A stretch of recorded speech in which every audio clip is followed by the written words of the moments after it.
Alhamdulillahirabbil alamin. Allahumma shalli ala sayyidina Muhammadin wa alihi thayyibin tahirin wa sahabatihi ajma'in wa man tabi'ahum bi ihsan ila yaumiddin. Yang kita muliakan orang tua kita, guru kita, sahibul majlis, tuan guru Kiai Haji Abdullah Ishaq. Mudah-mudahan beliau diberikan kesehatan oleh Allah, diberikan keafiatan, dan mudah-mudahan segala hajat dan niat beliau dikabulkan oleh Allah. Dan mudah-mudahan apa yang beliau perjuangkan mendidik umat Nabi ini insya Allah akan menggembirakan hati Nabi kita Muhammad Sallallahu Alaihi Wasallam. Yang kita muliakan seluruh tuan guru yang hadir, yang mohon maaf tidak disebutkan satu persatu, juga terkhusus Bapak Asisten Bapak Haji Muammar Hadafi, juga mudah-mudahan diberikan kesehatan oleh Allah. Bapak Camat, Bapak Lurah, Bapak Ibu, hadirin wal hadirah yang dimuliakan Allah. Kita ada berpanjang lebar. Tadi qori kita sudah membacakan firman Allah di dalam Al-Quran, dan kebetulan malam ini kita adalah malam yang pertama daripada bulan Rajab. Bulan Rajab ini adalah salah satu bulan haram yang terpisah dari bulan haram yang lain. Karena bulan haram itu ada 4: Dzulqa'dah, Dzulhijjah, Muharram, berenteng. Lalu Rajab terpisah. Bulan haram ini adalah bulan yang dimuliakan bahkan sebelum Rasulullah diutus. Di zaman jahiliyah, saking mereka menghormati bulan ini, mereka tidak berperang di bulan ini. Jahiliyah mengerti keutamaan bulan haram. Di bulan haram bila perang stop dulu. Namun kita kalau tahu Muharram, Rajab tetap berkelahi dua lagi bini. Ini orang nang perang lawan orang aja stop. Ini di rumah berkelahian terus. Nah jadi kita masuk kepada bulan yang kebaikan di dalamnya tidak sama dengan kebaikan di bulan lain. Begitu juga maksiat di dalamnya tidak sama dengan maksiat di bulan lain. Tadi qori kita membaca firman Allah, karena di bulan ini ada peristiwa besar yang terjadi, yaitu peristiwa Isra dan kita hanya mengutip ulang apa yang Allah firmankan dalam Al-Quran, dibacakan oleh qori kita tadi. Allah berfirman, Subhanalladzi asra bi'abdihi. Ini ayat, jadi dimulai dengan kalimat tasbih. Ujar ulama, apabila Allah menyampaikan sebuah berita yang didahului oleh tasbih, maka tasbih itu diantara maknanya adalah litta'ajub, untuk menunjukkan bahwa apa yang akan diceritakan setelah ini adalah hal yang mengagumkan. Itu satu. Dan faktanya memang mengagumkan, karena tidak pernah terjadi pada orang sebelum dan sesudah Nabi Muhammad. Subhanalladzi, dimulai dengan tasbih. Asra bi'abdi, Maha suci Allah yang memperjalankan hambanya. Nah, sampai sini harusnya jelas para jemaah. Ketika Rasulullah itu datang dari perjalanan Isra dan Mi'raj, beliau menceritakan itu kepada penduduk Quraisy. Penduduk Quraisy itu kadang-kadang percaya. Pian bayangkan Allah menyebutkan pulang perjalanan itu Masjidil Aqsa, tempat yang orang Mekah hafal mati karena rutenya beda jauh. Ini perjalanan biasanya 1 bulan atau 1,5 bulan berangkat. Berarti kalau boleh butuh waktu sekitar 2-3 bulan. Tiba-tiba ada orang mengklaim berangkat ke sana hanya sebentar dari waktu malam. Makanya bubuhannya mendustakan. Wah, dan mungkin itu terjadi. Nah, makanya pada zaman kita lihat hari ini para orientalis itu berusaha meyakinkan kaum muslimin, ujar mereka Nabi Muhammad itu sebenarnya bukan berjalan dengan jasad dan ruh, tetapi ujarnya Nabi itu bermimpi. Meskipun itu mimpi yang benar, ujar orientalis. Tapi kita bisa katakan hal itu terpatahkan dengan 2 hal. Yang pertama, apa yang tadi Pak Asisten sampaikan juga, Allah di sini menyebutkan Subhanalladzi asra bi'abdi. Kalimat abdun apabila dia disebut, berarti di situ terkumpul antara ruh dan jasad. Bukan mimpi, bukan ruh tanpa jasad, bukan jasad tanpa ruh, tapi ruh dan jasad baru disebut abdun. Bila ulun menyambat misalnya ibai, bila disambat ibai, ini ruh lawan awaknya. Jadi ketika Allah menyebutkan abdun, berarti Nabi itu memang berangkat dengan tubuh dan ruh, bukan mimpi. Satu.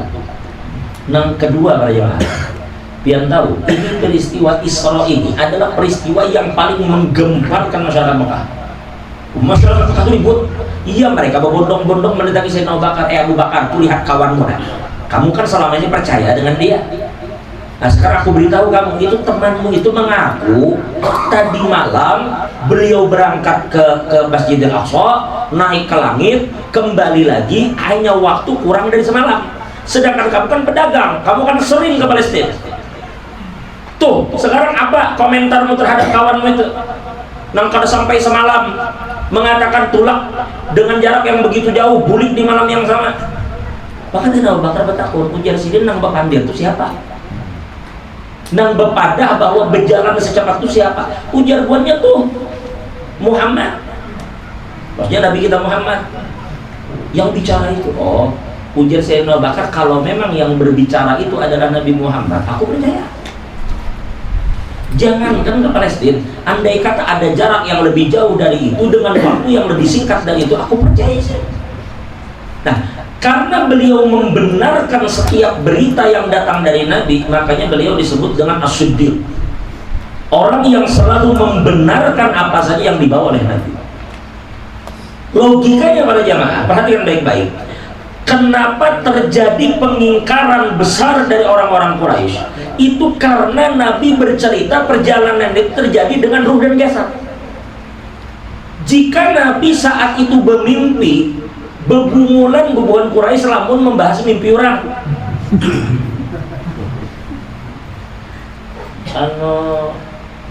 Kan siapa ngarang? Miftah.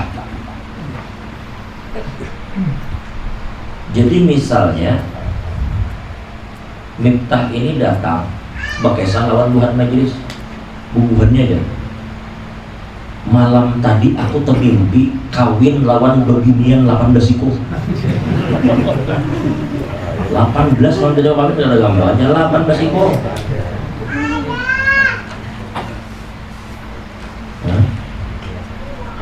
Kayak apa? Mun 18 tuh jangan 18 ikong tuh. 18 ikong tuh punya habis loyo. Mun 18 ikong tuh ada loyo lagi lumpuh. Aku yang minta malam tadi bermimpi 18 ikong kamu. Sekalinya ada namanya mustahil, ya kada mungkin. Agama cuma membolehkan 4. Kenapa jadi membahas mimpi orang? Orang ini bermimpi, orangnya bermimpi, dia anak 1000 kali mimpinya. Nah, ketika terjadi berontak yang begitu kuat, itu menunjukkan Nabi memang menganggap dan menceritakan dan mengaku bahwa perjalanan itu dengan ruh dan jasad. Jangan Nabi dari awal pakai kisah mimpi, siapa anak memprotes? Ini kisah mimpi ini lu keingatan ada kisah hari. Jadi ada di kampung itu ngarannya Udin. Gimana Udin nang di kanal, kayak Udin nang di Tembilahan. Ini Udin yang di Batam. Udin ini ketujuh danar beelang ke rumah orang bila jam makan siang. Bila jam makan siangnya beelang, sehingga orang menggelari Udin permintaan. Jadi bilanya datang, mau kada mau orang menawari jam orang makan siang, situnya datang. Maka bila orang menawir, Din makankah? Makasih lah, langsung aja. Karena basa-basi. Singkat kisah, kebelujuran di kampung itu juga ada orang bengaran adul. Dia kada jadi adul suruh aja. Utuh gitu kan, utuh. Jadi di kampung itu ada orang bengaran utuh. Astagfirullah. Utuh ini orang tak kenal, digelar orang dengan utuh pamalar. Cocok sudah. Udin permintaan, katamu Utuh pemalang. Suatu hari si Udin ini beelang ke rumah Utuh. Saat itu Utuh lagi hendak makan siang lawan nang bini. Siap dari iwak. Begitu melihat di teras ada Udin datang, langsung nang laki bapandir lawan nang bini ding. Tuh Udin datang. Makanannya simpuni, sisain nasinya aja. Jadi iwak ini bungkus, gantung di dapur. Jadi ku bawain makan nasi aja, nyaman banget. Datang makan iwak ya. Nah, Utuh pemalar. Di sini pemalarnya nyoba lah.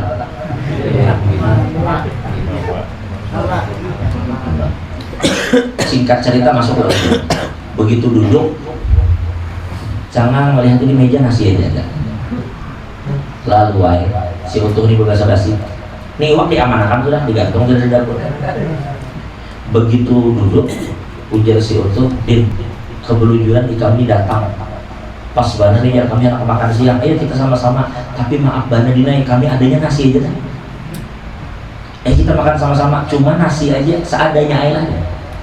Di kau tangannya di piring, nasi aja ada lauk. Iwak digantung. Melihat nasi putih kayak itu, Udin ini berdiam aja. Jadi dia Utuh, Udin kenapa jadi kamu gak ada makan? Kada berselera, aku minta maaf ini aja adanya. Jadi dia Udin mohon maaf banget tuh aku ini bukan kada berselera, tapi aku ini kepikiran. Ujar Utuh kepikiran apa ya kamu? Anu tuh malam tadi tuh aku bermimpi bisa keluar kanal panjang luar biasa. Jadi dia Utuh itu kan cuma mimpi, bujur aja mimpi itu cuma rasanya kabar ular itu. Jadi ujar Utuh sahabat gerak ganal dan panjangnya ular itu sampai kamu ketakutan. Oh ma Tuhan, panjangnya tuh mungkin ada mulai sini sampai kegantungan iwak di situ. Rupanya tahu di situ ada kan iwak. Ayo paksa menurunkan ke iwak. Ketahuan orang iwak begantung. Jadi 10:30 karena kawan lagi mengatakan. Sudah seharian begawi uyuh, utang banyak, bini lo mamai di rumah, sampai ke majelis kisahnya siksa kubur apa belum? Baik, saudara kita kembali. Subhanalladzi asra bi'abdihi. Di situ jelas sebenarnya orang-orang menganggap perjalanan ini mustahil. Bagaimana dari Masjidil Haram ke Masjidil Aqsa kok bisa semalam? Lagi pula Allah di situ berfirman dengan menggunakan Subhanalladzi asra bi'abdihi lailan. Asra itu pada jamaah kalimat Isra. Isra itu maknanya adalah perjalanan malam. Orang bila berjalan siang karena digunakan kalimat Isra. Bila Allah katakan Asra itu berarti perjalanan malam. Pertanyaannya, kenapa lagi disebut lailan? Subhanalladzi asra bi abdihi itu cukup sudah menjelaskan bahwa Nabi itu diperjalankan malam. Namun di situ ada kalimat lailan yang digunakan di situ dengan nakirah, bukan ma'rifah.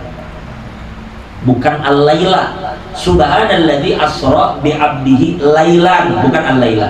Kenapa para jamaah? Ujar ulama, hadzal tankir yufidu taqlid. Ketika Allah menyebut lailan itu dengan nakirah, berarti menunjukkan bahwa kalau hanya sekedar asra, apalagi menggunakan lail dengan alif lam, yang alif lam itu bisa diantara maknanya adalah lil istighraq. Itu bisa saja pemahaman orang adalah Nabi Muhammad melakukan perjalanan itu semalaman penuh, maghrib tulak, subuh guling. Tapi manakala Allah gunakan lailan dengan nakirah, itu menunjukkan makna daripada lailan itu adalah litaklilil muddah, menunjukkan Allah hanya memakai sedikit dari waktu malam. Dan biar tahu para jamaah, dikatakan dalam sebuah riwayat, andai kata nih bantal kita bangun, pegang hangat kada? Hangat kada? Hangat. Membasah atau cirit berarti? Hangat. Ini hangat, belum lagi dingin, Nabi Muhammad sudah balik. Secepat apa itu para jemaah? Ini kita duduk, dan 5 menit kita duduk, berdiri ini hangat. Yang hangat ini belum dingin, Nabi sudah balik. Jadi lail itu hanya qit'atun minal lail, ay juz'un minal lail. Sebentar banget. Nah ini yang makin maulah orang sakit kepala. Sudah ke Masjidil Aqsa-nya aja kada masuk akal, naik ke langit ulangan. Namun sebenarnya semua sudah Allah katakan. Subhanalladzi asra, di sini Allah katakan maha suci Allah yang memperjalankan hambanya. Ini masalahnya clear. Allah tidak mengatakan hamba yang berjalanan. Bukan si hamba berjalanan, tapi Allah memperjalankan. Allah yang memperjalankan, ya sudah, apa nah dibahas. Para jamaah, ini kita kan orang haul dikumpulkan insya Allah dalam beberapa hari ke depan. Misalnya si Miftah hendak pulang ke Songobor,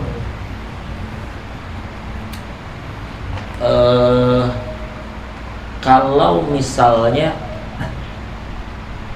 bermobil dari Tembilahan ke Jakarta berapa lawas ya? Ada yang pernah bermobil lah?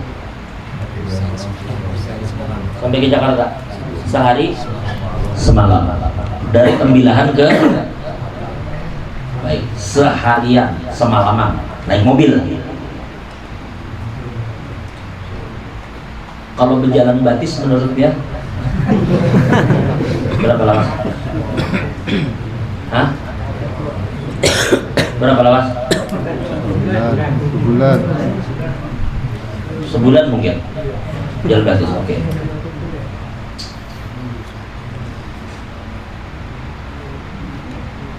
Ada jadi Miftah,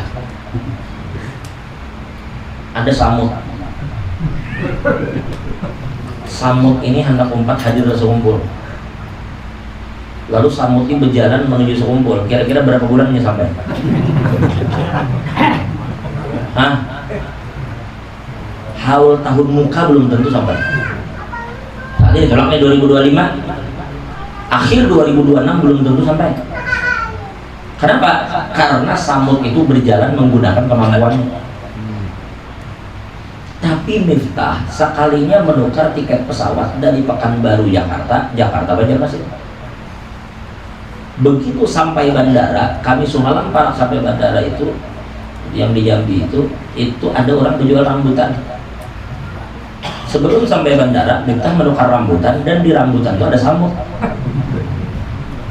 Bawalah rambutan dari ke bandara, naik ke Jakarta, naik ke Banjarmasin, tulaknya hari Rabu, sampai pun hari Rabu.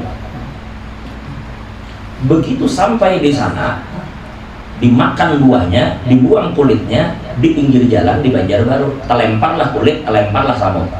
Tatamulah samut itu lawan samut Banjar. Ujar samut Banjar, siapa kau? Ikan bisa pak, ujar samut, aku samut mulai Tembilahan. Tapi lah ikan tulak.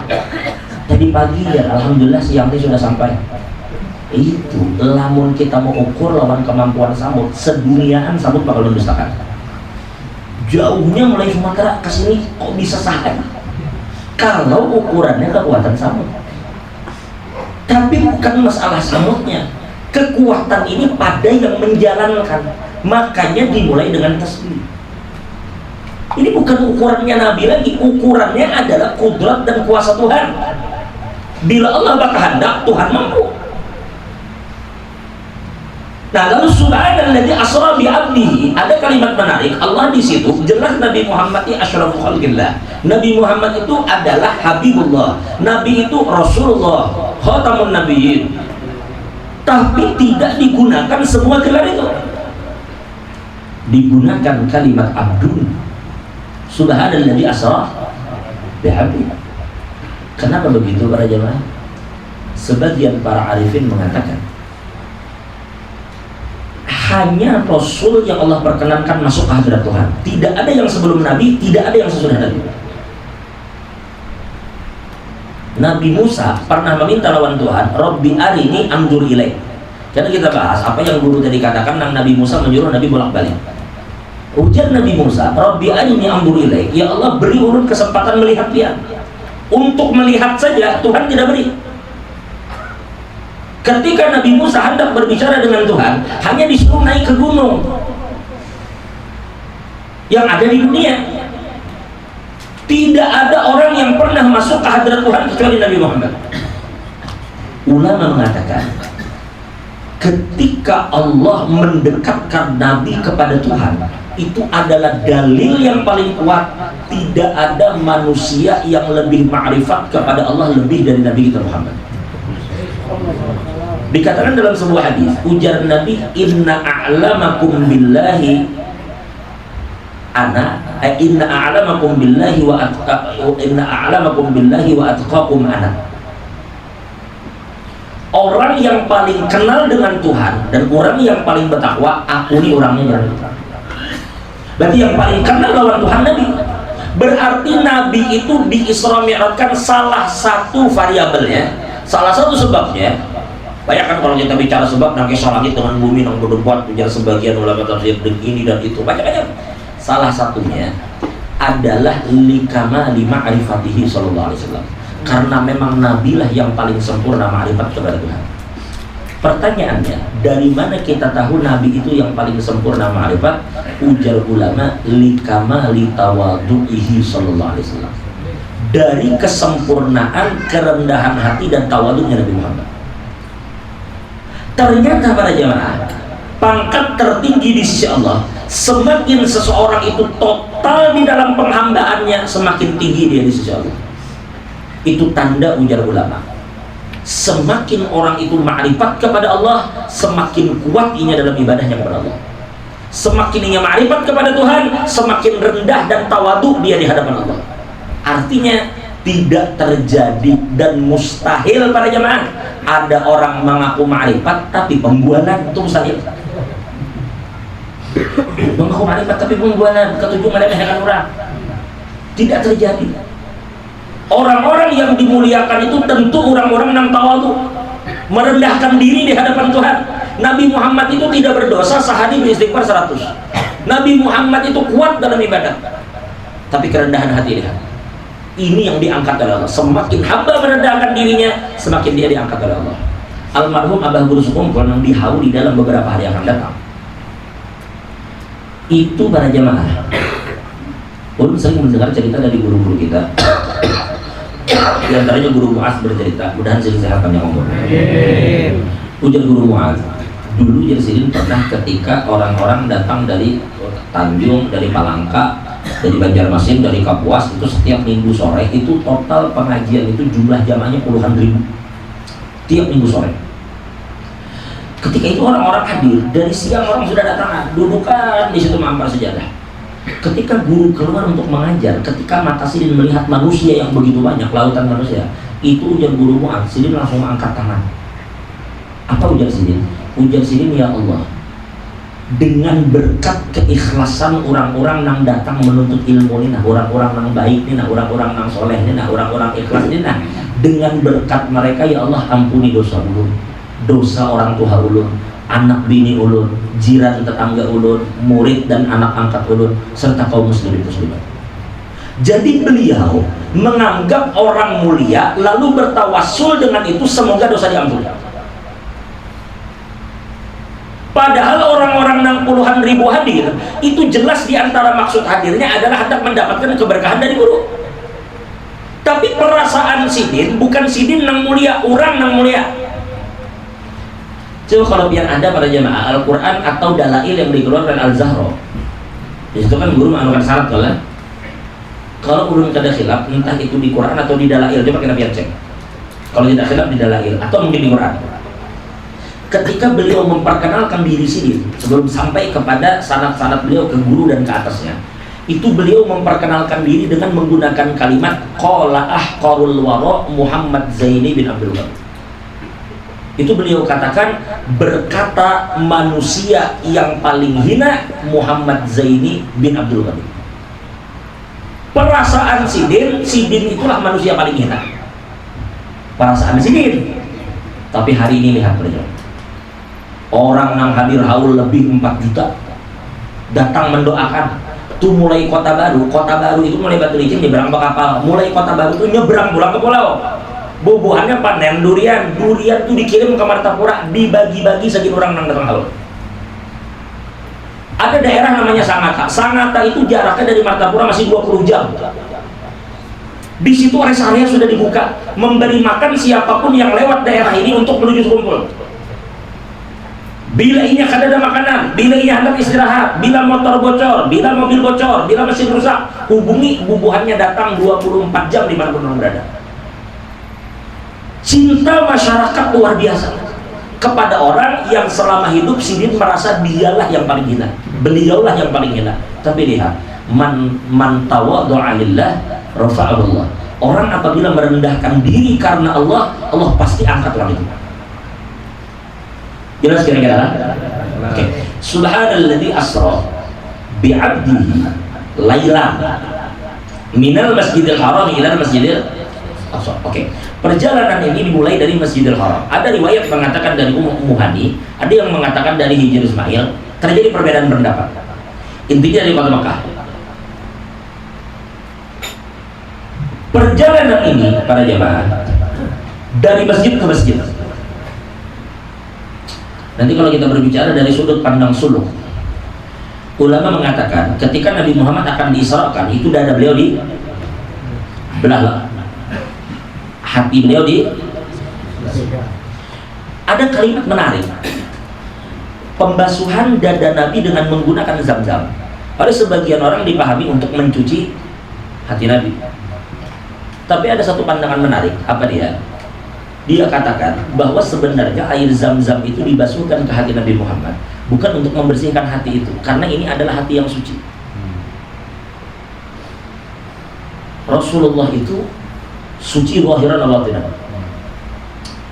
Bahkan di dalam kitab Ghayatul Munah ditulis oleh Ba'diyah, ketika beliau membicarakan tentang bab istinja, itu beliau mengatakan istinja itu wajib. Istinja itu setelah kita pahami, setelah kita beheran, istinja itu wajib illa fi haqqil habib, terkecuali Nabi Muhammad sendiri. Nabi Muhammad itu kada wajib sebenarnya istinja. Kenapa? Karena tidak keluar dari tubuh Nabi Muhammad kecuali sesuatu yang suci. Namun kita najis, kita beristinja. Tapi Rasul tidak ada yang keluar dari diri sendiri yang najis. Semua yang keluar dari Nabi itu suci. Itu Ba'diyah sebutkan di dalam kitabnya Ghayatul Munah, syarah daripada Safinatul Najah. Singkat cerita, ini hati suci. Untuk apa dibasuhkan zam-zam? Ini menarik. Jadi ujar mereka, bukan untuk membersihkan hati Nabi dengan zam-zam, tetapi untuk memuliakan zam-zam dengan sebab bersentuhan dengan hati Nabi Muhammad. Ini menarik para jemaah pandangan ini. Bukan hati Nabi jadi bersih karena zam-zam, tapi zam-zamnya menjadi hebat karena bersentuhan dengan hati Nabi. Bisa kalian paham itu? Sehingga hari ini ketika kita minum zam-zam, kita minum air yang air itu dulu digunakan untuk membasuh dan bersentuhan dengan hati Sayyidina Muhammad. Walhasil, sebagian ulama berpandangan min nahiyati suluk, dari sudut pandang suluk, pelajaran pertama yang diambil oleh para salik di dalam perjalanannya menuju Tuhan, setiap salik dari thariqat apapun, bila mereka bertanya makom pertama yang mereka akan lalui, semua sepakat mengatakan bahwa makom pertama itu adalah taubat, mensucikan diri, membersihkan diri. Itu yang pertama.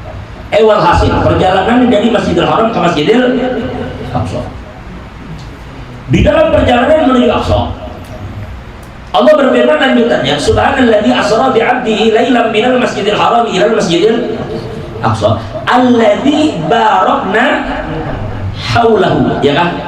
Alladzi barakna linuriyahu min ayatina innahu huwas samiul. Coba perhatikan, coba jeli perhatikan ayat ini. Ada yang menarik loh dari ayat ini.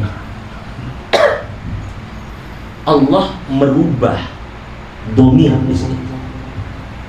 Dari awal Allah menggunakan domir apa? Subhanalladzi asra bi'abdihi. Subhanalladzi asra bi'abdihi lailan minal masjidil haram ilal masjidil aqsa. Di dalam asra itu domir apa? Di dalam as-salat itu dhamir apa? ada huwa. Huwa itu namanya apa? Dhamir mudzakkar. Hah? Ghaib lah. Huwa itu ghaib lah. Kenapa digunakan ghaib di situ? Jadi begini. Subhanalladzi asra bi'abdi lailan minal masjidil haram ila masjidil. Coba biar perhatikan. Subhanalladzi, maha suci Allah yang memperjalankan. Si Allah memperjalankan. Ketika kalimat asra, tiba-tiba di kalimat barokna itu berubah menggunakan apa? Kalau kita nang biasa, di kan kita tuh kan ada dhamir namanya mutakallim wahdah, ada yang namanya dhamir mutakallim wa ma'ahu ghairuh, atau dhamir mutakallim ma'al ghair. Artinya ada sorangan gitu lah dengan orang banyak. Di sini dari asra menjadi barokna. Logikanya, jika dari awal asra bisa saja Allah katakan, coba perhatikan secara makna, subhanalladzi asra bi 'abdihi lailan minal masjidil harami ilal masjidil aqsa alladzi baraka haulahu liyuriyahu min ayatihi innahu huwas samiul basir. Maha suci Allah yang telah memperjalankan hambanya dari Masjidil Haram ke Masjidil Aqsa, yang telah dia berkahi sekelilingnya, agar dia perlihatkan kepadanya tanda-tanda kebesarannya. Innahu, sesungguhnya dia Allah as-sami'ul basir, maha mendengar lagi maha melihat. Namun kenapa berubah menjadi barokna? Para ulama mengatakan barokna itu bila sudah Allah nang bepandir, kadang mungkin kita katakan barokna itu mutakallim al ghair. Kadang mungkin Allah Ta'ala itu mutakallim wa ma'ahu ghairuhu, Allah Ta'ala itu mutakallim dan tidak ada bersamanya yang selainnya. Lalu kenapa Allah katakan alladzi barakna haulahu? Ujar ulama, ini disebut dengan domirul azamah, domir keagungan, domir kebesaran, domirul mu'azzam. Paham kan? Domir keagungan, domir kebesaran. Artinya bila Allah menampakkan diri dengan domirul azamah, bila Allah berbicara membawa domir keagungan, itu berarti apa yang akan disebutkan setelahnya adalah sesuatu yang agung. Karena ulama katakan tidak keluar dari yang agung kecuali yang agung. Bila Allah sudah mulai membicarakan dengan menggunakan domir azamah, itu setelahnya mesti sesuatu yang hebat. Ternyata alladzi barakna haulahu linuriyahu min ayatina. Dulu, Huni siapa? Huni si Abdul min ayatina. Jadi begini loh para jemaah, Allah menjelaskan taklil atau sebab kenapa Nabi diisrakan adalah karena Allah memperlihatkan kepada Nabi Muhammad itu sebagian dari tanda kebesaran Allah. Banyak tandanya. Nabi melihat ada orang kepalanya ditutup, telah ditutup. Nah kayak orang lahir manu gelapung tuh, nah pakai lasung tuh, kan ditumbuk tuh. Yang dikatakan turdahu ru'usuhum kullama rudikhat adat kama kanat. Nabi melihat orang yang kepalanya dipecah pakai batu. Ketika kepalanya dipecahkan, dikembalikan, dipecahkan, dikembalikan, dipecahkan, dikembalikan. Lalu Nabi tanya, man haula'i ya Jibril? Siapa itu wahai Jibril? Ujar Jibril, wahai Muhammad, haula'il ladzina tatathaqalu ru'usuhum 'anis shalah. Itu adalah orang yang selama di dunia kepalanya barat hendak sujud. Kadang mau sembahyang, kadang mau sibuk. Pokoknya sini orang paling sibuk se Asia Tenggara. Sawat lagi berada sembahyang. Kenapa jadi kan sembahyang? Apa gak kesibukan mengulah karena sembahyang? Nah, itu satu. Banyak yang dilihat Nabi. Lihat orang berenang di lautan nanah, termasuk Nabi melihat surga, Nabi melihat neraka, Nabi melihat Baitul Ma'mur, Nabi melihat Jibril dalam rupa aslinya. Semua dilihat Nabi. Itu yang disebut min ayatina. Yang Nabi saksikan itu min ayatina, sebagian dari tanda kebesaran kami, tapi bukan tanda terbesar. Paham ini? Nah sekarang pahami kata-kata ulun. Malam ini di majelis ini Ahmad Zaini melihat jamaah yang hadir. Kalimatnya bujur salah. Coba perhatikan baik. malam ini Ahmad Zaini melihat jamaah yang hadir. Bujur salah? Oke, bujur. Ahmad Zaini melihat jamaah yang balik Pak. Malam ini jamaah yang hadir melihat Ahmad Zaini. Bujur nggak salah? Bujur salah? Jadi yang bujur tuh ulun, kan melihat pian-pian kan melihat ulun. Hah? Apa? Keduanya bujur. Bisa lah pian pahami para jamaah. Ayat Tuhan itu penting. Tapi sebelum ayat Tuhan yang disandarkan langsung kepada dhamirul adhamah adalah sihu itu. Berarti yang Allah tampilkan setelah dhamir adhamah ini adalah sesuatu yang azim. Berarti yang azim itu Nabi itu sendiri. Artinya para jamaah, ketika malam itu Allah memperlihatkan kepada Nabi tentang alam semesta, dilihatkan langit, bumi, surga, neraka. Sebenarnya di saat yang sama Allah itu sedang memamerkan ke alam semesta siapa tanda terbesar dari kekuasaan Allah.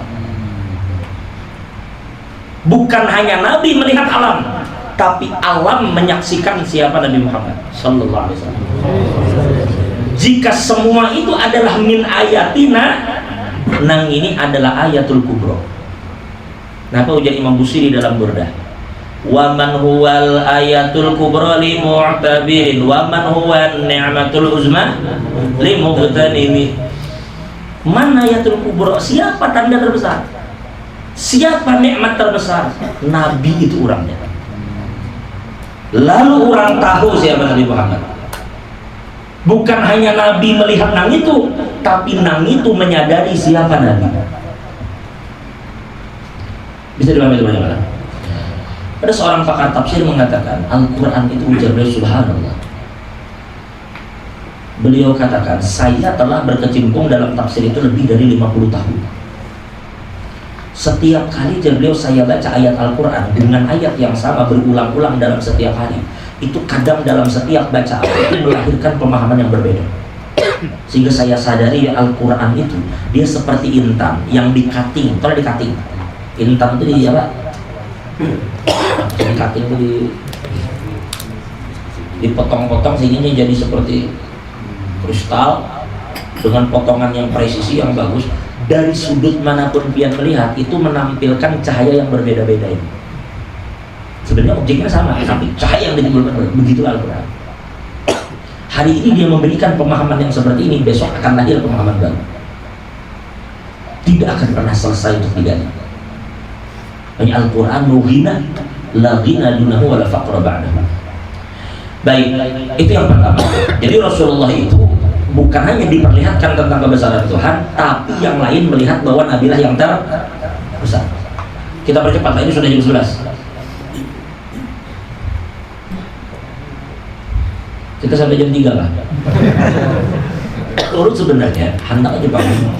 Tadi bilanya taruh apa bilanya tengah malam. Tadi bicara apa di Kampung Baru, Tanjung Baru, ketawaannya berlucuan aja di apa tadi? Tempiling Tempuling tadi ya santai aja. Cuma malam ini ada hal menarik tentang Rasulullah ini sehingga orang kadang ingat lagi anak mahal lagi. Tapi ya sudah lah, kalau hanya untuk tertawa aja. Kalau merasa pian setelah ini boleh buka YouTube setel OPJ. Nyata lucu. Kita di sini berbicara tentang Rasulullah SAW. Sedikit lagi. Subhanalladzi asra bi 'abdihi lailan minal masjidil haram ila al-masjidil aqsa alladzi barakna hawlahu linuriyahu min ayatina. Jadi kalimat-kalimat dhamirul adhamah, perhatikan di ayat-ayat lain. Setiap Allah tampilkan Nabi Muhammad itu biasanya didahului oleh dhamirul adhamah. Inna arsalna ka syahidan wa mubasysyiran. Inna arsalna ka. Jadi dhamir adhamah lalu muncul Nabi Ibrahim. Inna a'tayna ka al-kautsar. Al-kautsar itu besar, tapi Nabi lebih besar. Inna a'tayna ka al-kautsar.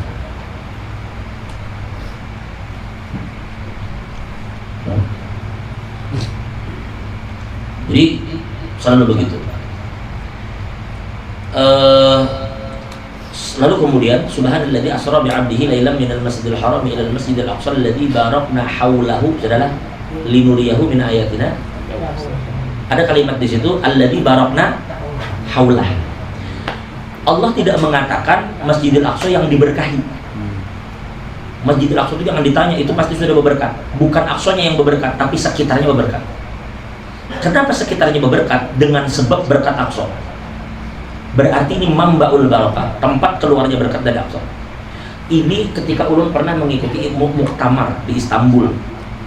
Istanbul itu tahu lah, sebelum Kelampayan. Wah, dengarnya Istanbul. Jadi di Istanbul kami pernah ikut seminar dulu. Ada muktamar di Istanbul namanya Mimbarul Aqsa. Itu ada seorang ulama. Beliau mengatakan kalimat itu kita bisa pahami. Kenapa Allah lainkan ini Aqsa? Haram itu jelas berkah. Masjidil Haram, tapi Aqsa yang disebut. Seakan-akan Allah tunjukkan bahwa perjuangan untuk Aqsa ini akan terus berjalan hingga akhir zaman. Sehingga ujar beliau ketika Allah katakan alladzi barakna haulahu, jangan dipahami haulahu itu yang disebut di tafsir dikatakan tentang adanya zaitun, adanya pohon ini itu. Tidak, tetapi perjuangan tentang Aqsa itu, keberkahan Aqsa itu akan sampai kepada siapapun yang peduli dan memperjuangkan. Sehingga hari ini ada orang di Tembilahan ketika melihat saudaranya di Aqsa di sana dibantai, lalu ini kada punya duit untuk berangkat, kada punya senjata untuk berperang, tapi ia mengangkat tangan berdoa agar Allah menyelamatkan yang di sana, maka keberkahan Aqsa itu akan sampai ke Tembilahan. Karena dia membang, dia tempat keluarnya berkah, dia sampai kepada siapapun yang peduli kepadanya. Coba pikirkan para jemaah, Rasulullah itu pada akhirnya melihat Baitul Ma'mur. Baitul Ma'mur itu kalau dijatuhkan batu, gugurnya kemana? Ke Baitullah. Berarti Baitul Ma'mur itu kepintangan lawan Baitullah. Amun kayak itu kenapa kada langsung aja naik mulai Mekah? Kenapa harus ke Aqsa? Berarti ada pesan dia itu. Tentu tidak banyak hikmah yang kita bisa gali, hanya Allah yang lebih tahu. Namun ketika kita lanjutkan subhanalladzi asra bi 'abdihi lailan minal masjidil haram ila al masjidil aqsa alladzi barakna haulahu linuriyahu min ayatina innahu was-sami'ul 'alim. Innahu itu siapa para jemaah? Innahu itu siapa? Maka kita katakan innahu itu sesungguhnya Allah maha mendengar lagi maha melihat. Kita bilang innahu was-sami', Allah lah yang maha mendengar, maha melihat. Mendengar apa yang Nabi ucapkan, melihat apa yang Nabi lakukan.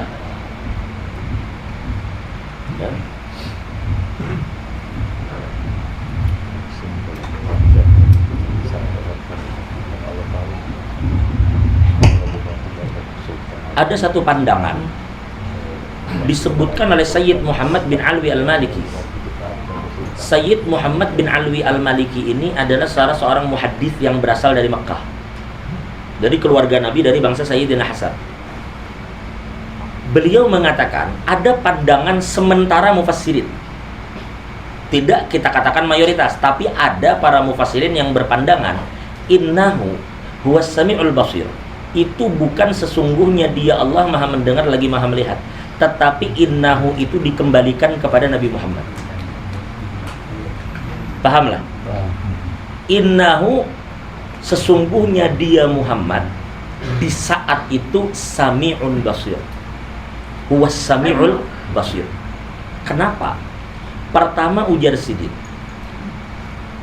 mengembalikan domir kepada yang terdekat itu jelas abdun yang paling parah. Maka dikatakan i'adatud domiri ilal aqrab muqaddamun min i'adatihi ilal ab'ad. Membulikakan domir kepada yang parak itu didahulukan ketimbang membulikakan ke jauh. Nang parak siapa? Yang kedua, apakah Nabi Muhammad di saat itu maha mendengar? Mendengar. Tentu bukan maha mendengar seperti Tuhan, bukan. Tapi kenapa Nabi di saat itu mendengar? Karena di saat itu Nabi mendengar kalam Tuhan. Tidak ada yang mampu mendengar kalam itu kalau dia bukan sami'. Lalu menurut mayoritas ahlu sunnah wal jamaah, Nabi melihat Tuhan. Kadakah Nabi saat itu basir? Bisakah si hamba itu memiliki kekuatan begitu? Dikatakan ketika Allah SWT berfirman dalam hadis qudsi, apa yang dikatakan dalam hadis itu? Ma taqarraba ilayya al-'abdu bima aftaratuhu, apa? alaih. Lalu ada kalimat walam yazal yataqarrab ilayya bin nawafil hatta uhibbah. Apabila ia terus mendekatkan diri kepadaku dengan cara mengerjakan yang sunnah sampai aku cintai hamba itu ya Tuhan. Fa idza ahbabtuhu kuntu sam'ahu alladhi yasma'u bih. Aku ujar Allah menjadi pendengaran yang dia mendengar dengannya, sehingga orang itu yasma'u billah wa basarahu alladhi yubsiru bih, dan menjadi pandangan yang dia memandang dengannya, sehingga memandangnya billah. Jangan salah paham. Tentu kalau kita mengatakan Nabi Muhammad saat itu Sami'un Basir, iya, tapi jelas bukan Sami'un Basirnya Tuhan. Paham lah? Tidak ada masalah dengan itu. Para mufasir ada sebagian yang berpandangan seperti itu. Allah Sami'ul Basir, iya. Apakah Nabi Muhammad saat itu mendengar dan melihat? Iya. Bagaimana Nabi Muhammad bisa melihat al-mughayyab, hal-hal yang ghaib? Melihat malaikat Jibril dengan rupa aslinya. Melihat kalau Nabi Muhammad itu bukan basir di saat itu. Tapi tentu bukan basirnya tuh Tuhan. Jelas inilah sebagai penutup. Itu sekelumit daripada apa yang ulama bahas tentang ayat ini. Oh, banyak sekali para jamaah, tidak akan selesai pembahasannya, akan dibahas. Namun ada satu hal yang menarik. Kita sadar menuju Tuhan itu ada semudah yang kita kira.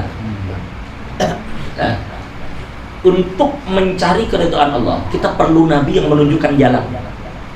Karena Nabilah orang yang menunjukkan kita jalan menuju Tuhan. Nabi orangnya. Tapi Nabi Muhammad sudah intiqal 1400 tahun yang lalu. Lalu kayak apa kita benar-benar memahami petunjuk Nabi kalau bukan melewati tangan para ulama? Jadi kita ini bertitik. Biasakan bila tidak mendapatkan sesuatu yang di atas, pegang yang di bawah. Para jamaah, yang tahu di Jawa itu kayak ulun kemarin acara Haul Solo dari yang Solo itu naik kereta api. Pian tahu para jamaah, kereta api itu jangan pian kira semua lokomotifnya itu ada, semua gerbongnya itu ada mesin. Kada, yang bermesin itu yang paling muka, yang bermesin itu yang paling depan. Jangan memaksakan diri masuk ke lokomotif itu atau ke gerbong itu kalau itu penuh. Masuk aja di belakang. Tapi di belakang kada ada mesin, kada apa-apa. Yang penting gerbongnya bakait lawan di muka. Kalau penuh yang kedua, mundur ke gerbong ketiga. Kalau penuh ketiga, biar sampai gerbong 100, selamanya bakait, kemana yang di muka sampai, di situ yang belakang sampai. Itulah pentingnya kita ittiba dan memiliki guru. Ada keterkaitan antara kita dan guru, guru dan gurunya terus sampai ke Nabi. Lalu pertanyaannya, ini menarik lah. Jadi guru tadi, bagaimana cerdas Nabi Allah Musa? Nabi Musa orang cerdas, jagawiyah cerdas ya. Amun sekedar jagau kada cerdas ngalih juga. Singkat kisah, ketika Nabi Muhammad turun setelah menerima apa perintah apa? Sholat. Berapa waktu? 50. Biar tahu aja, yang pertama Nabi temui di langit ke-7 siapa? Nabi sampai langit ke-7? Nabi Ibrahim. Nabi Ibrahim. Cuma ada kisahnya guru salah sambat. Ibrahim itu kan menjaga langit ke-7. Rupanya waktu Sidin berceramah, tersampaikan ujar Sidin ketika Rasulullah naik ke langit yang ketiga, beliau bertemu dengan Nabi Ibrahim. Langit ketiga sampai Sidin, padahal Nabi Ibrahim itu langit ke-7. Sekalinya ada kakak halus menyahut, kai ya, salah dia. Nabi Ibrahim itu lain langit ketiga, langit ke-7 kayak. Sekali Sidin menyahut, Sidin, nah kayak Nabi kada bisa berjalanan. Jadi kada mau kalah Sidin. Kayak Nabi kada bisa berjalanan. Besar salah ya kan dia. Nah, ketika di langit ke-7 Nabi bertemu Nabi Ibrahim itu kada repot loh. Begitu Nabi Muhammad turun, ujar Nabi Ibrahim, apa nama Allah berikan kepadamu? Ujar Nabi Muhammad, di dunia itu Nabi Ibrahim, ya sudah, lewat aja. Di langit ke-6 bertemu Nabi Musa. Di sini Nabi Muhammad itu berulang balik. Berapa umat? Apa yang disuruh Tuhan? Ujar Nabi, Allah memberikan kami kewajiban sholat 50 kali dalam sehari. Ujar Nabi Musa, mohon maaf, umat ulun tuh kada lawaknya, kada sanggup menyuruh. umat pian pulang nang halus. Padahal Nabi Musa halus.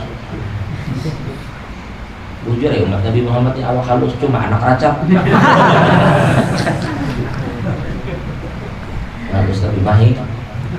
Dan Nabi Musa ada tahan umat pian baik kembali lawan Tuhan, mintakan supaya ada dikurangi. Kan Nabi Muhammad itu rahmat lawan umat. Padahal Nabi itu bukan tipe orang yang ketujuh bertawar lawan Tuhan. Seandainya itu gawiannya untuk Nabi, kada bakal Nabi itu bertawar. Tapi karena sagan umat, Nabi hakun dibulik. Saya saking umat, Nabi itu hakun terus bulik Nabi Muhammad. Sampai dikurangi Tuhan 5, 45. Hujan Nabi Musa berbulik lagi. Iya, jadi guru tadi terbulik balik sampai sisa 5. Itu gini digasak Nabi Musa nyuruh berbulik. Nang sisa 5 itu Nabi Musa masih nyuruh berbulik juga lagi. Cuma berapa sisanya? 5 tadi habis ya. Nah pertanyaannya, ini mohon maaf lah,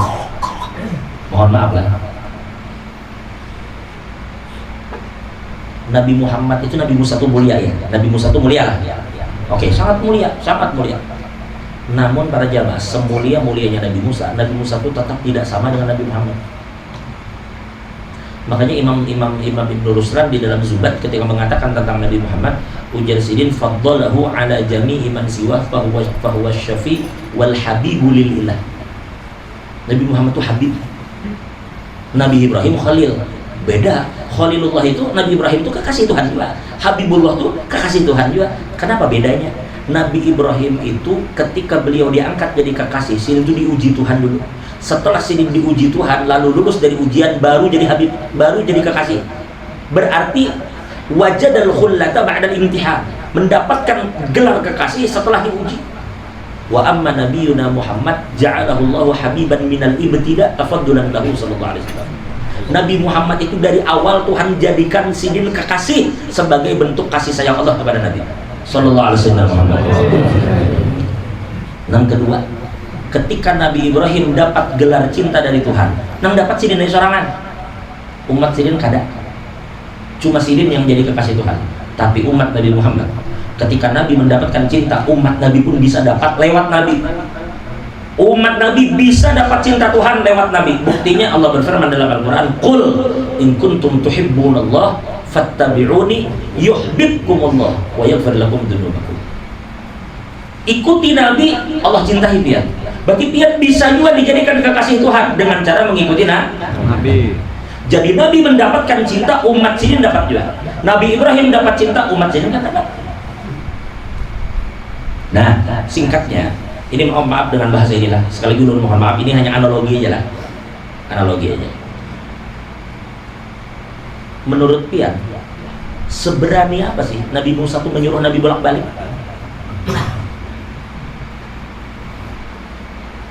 Ini maaf nih, kan ada komando ini kan PM. Amun ada orang, misalnya pangkatnya apa kalau di tentara kurang prajurit, kan hanya itu prajurit kan, ada peratu itulah pertama kan tentara paham aja, pokoknya prajurit satu atau kopral misalnya. Kira-kira menurut pian, wanilah kopral menyuruh jenderal? Bukan mengatakan Nabi ini kopral itu, bukan. Tapi mungkinlah menurut pian jika ada kayak Kapolres menyuruh Kapolri atau Danrem menyuruh Kasat, mungkinlah. Ini Nabi Musa bukan kada tahu siapa Nabi Muhammad. Nabi Musa itu dalam satu riwayat dikatakan ketika membaca Taurat itu, ketika sudah tidak ada jalan supaya umat-umat yang hebat itu jadi umat sidin, ujung-ujungnya sidin minta jadi umat Nabi, bukan tidak tahu siapa ini. Tapi pertanyaannya, kenapa Nabi Musa menyuruh Nabi bolak-balik segitu banyaknya? Nah, itu ditangkap oleh salah seorang ulama besar, salah seorang arif yang bernama Imam Ali Wafa. Beliau mengatakan, wasirru fi qawli Musa idh yuraddiduhu liyajtalan nur fihi haitsu yashhaduhu ay liyajtalan. Ujar sidin rahasia kenapa Nabi Musa itu terus menyuruh Nabi berbulak-balik berkali-kali, itu bukan masalah sholatnya. Ini berkaitan dengan permintaan Nabi Musa bahari. Nang Sidin pernah berkata, ya Allah berikan ulun kesempatan melihat pian, tapi ora iso. Ora iso. Kada bisa. Ya sudah, selesai, kada bisa. Apa kaitannya dengan ini? Ujar Sidin, ketika Nabi Musa itu menyuruh Nabi berbolak-balik, itu bukan masalah kurangnya sholat, tetapi sebenarnya ujar Sidin, Nabi Musa menyuruh Nabi Muhammad itu berbolak-balik karena ingin menikmati cahaya Allah yang tampak di wajah Sayyidina Muhammad.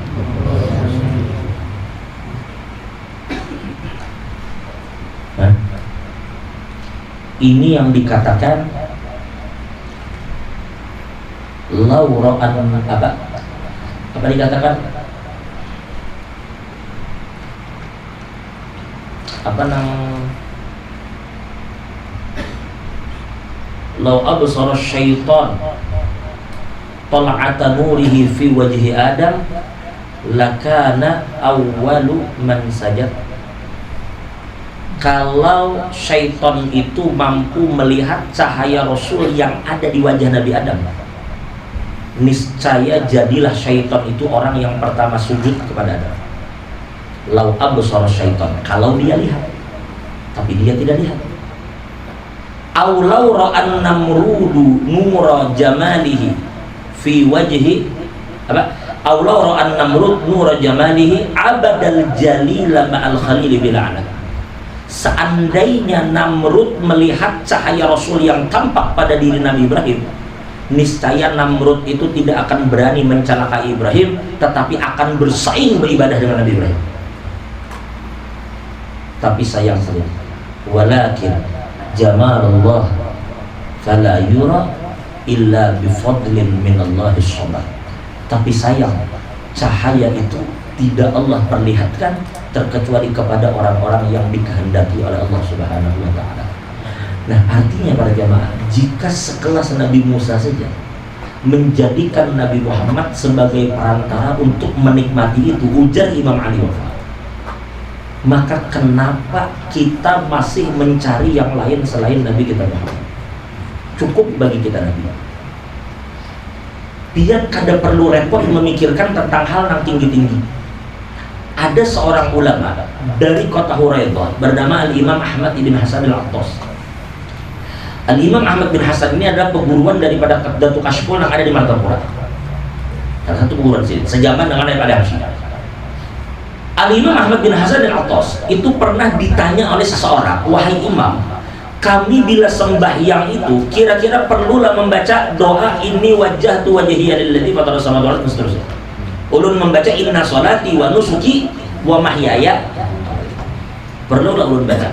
Karena begini wahai imam, kami lamun membaca ya Allah hidupku, matiku, ibadahku, sholatku semuanya untuk pian, ujung-ujungnya waktu sembahyang keingatan tentang masalah bersengketa tanah.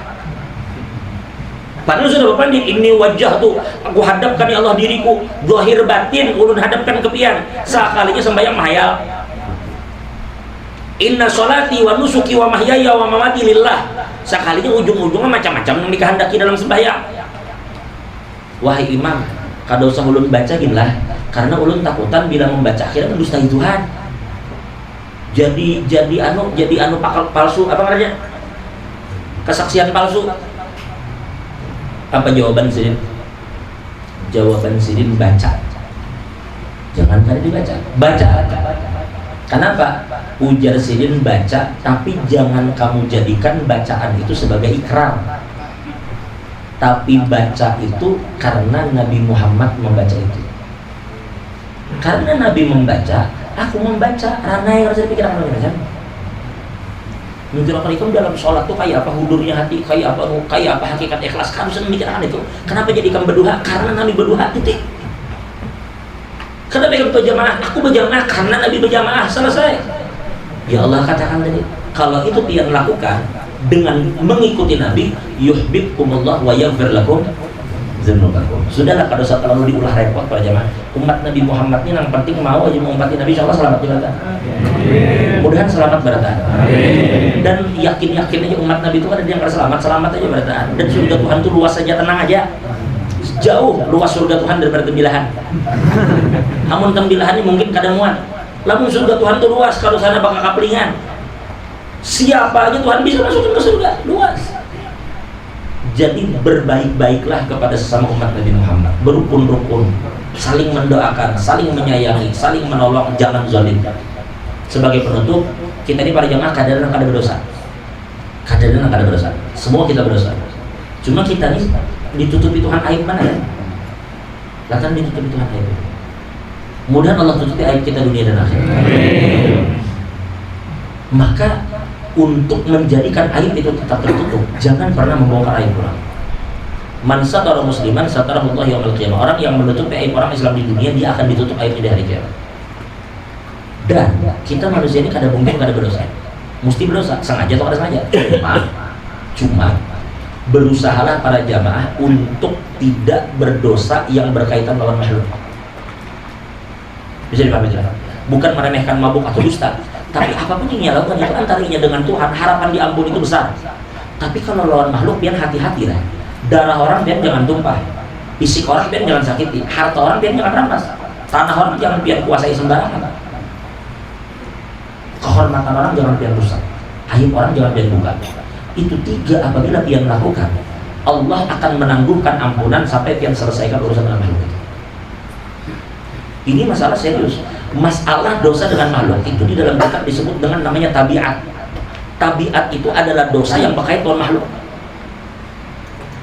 Dikatakan ketika orang berjihad atau orang berhaji, maka semua diampuni oleh Allah dosanya kecuali tabiat.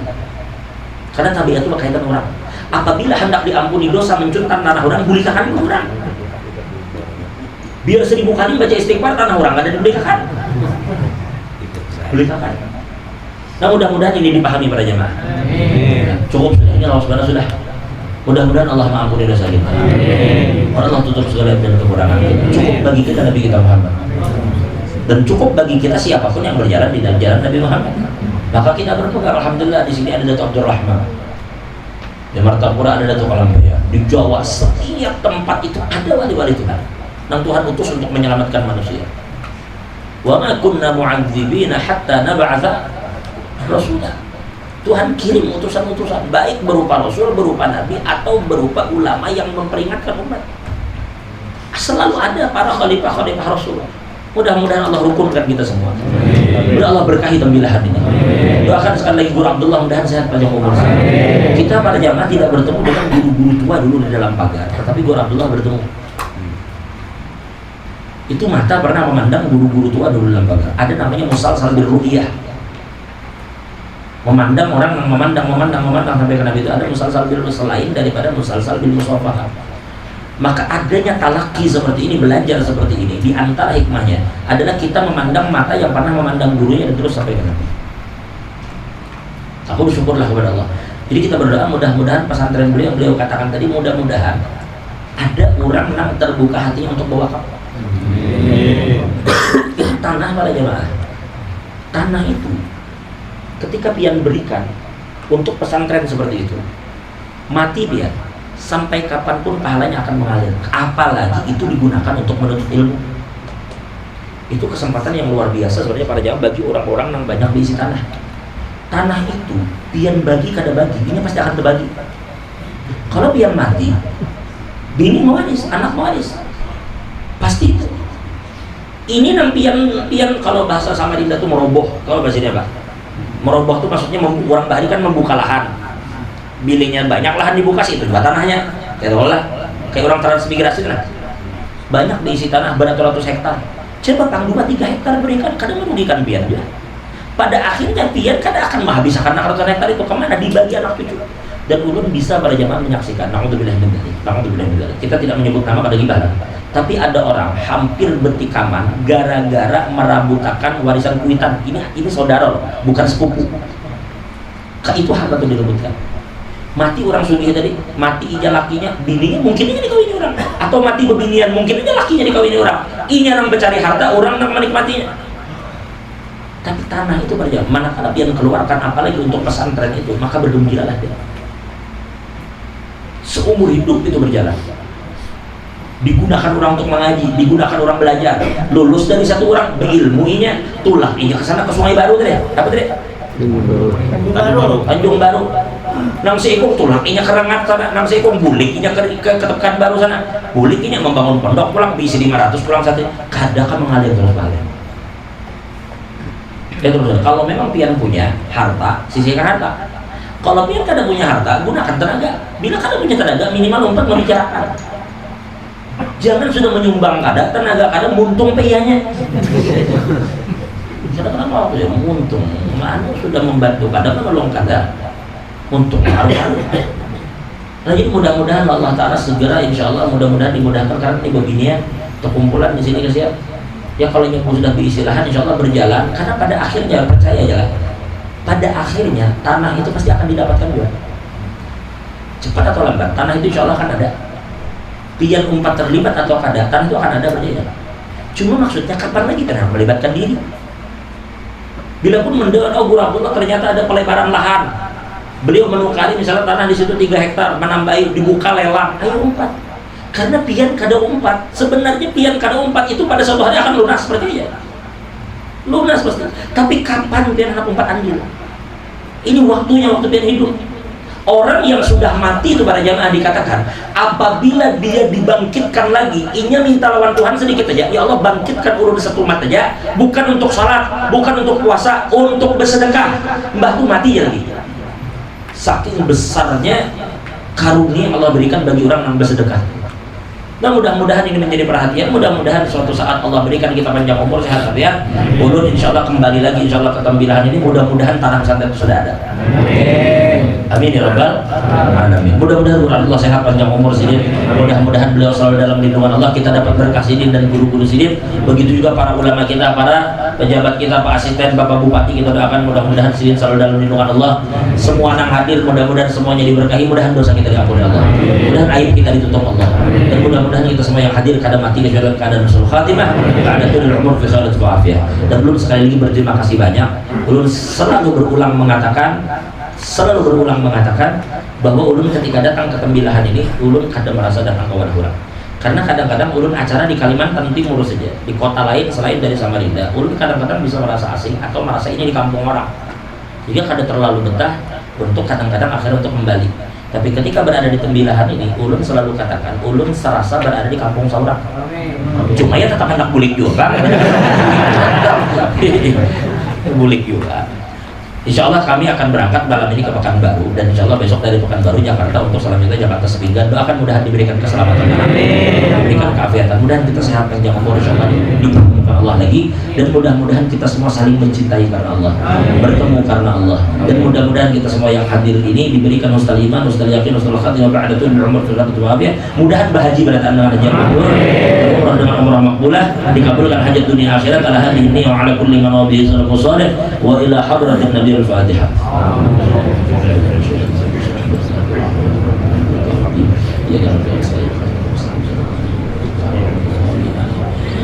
Sekali ulun mohon maaf terlalu panjang, doa insyaallah guru kita yang akan pimpin. Wabillahi taufiq wal hidayah. Wassalamualaikum warahmatullahi wabarakatuh.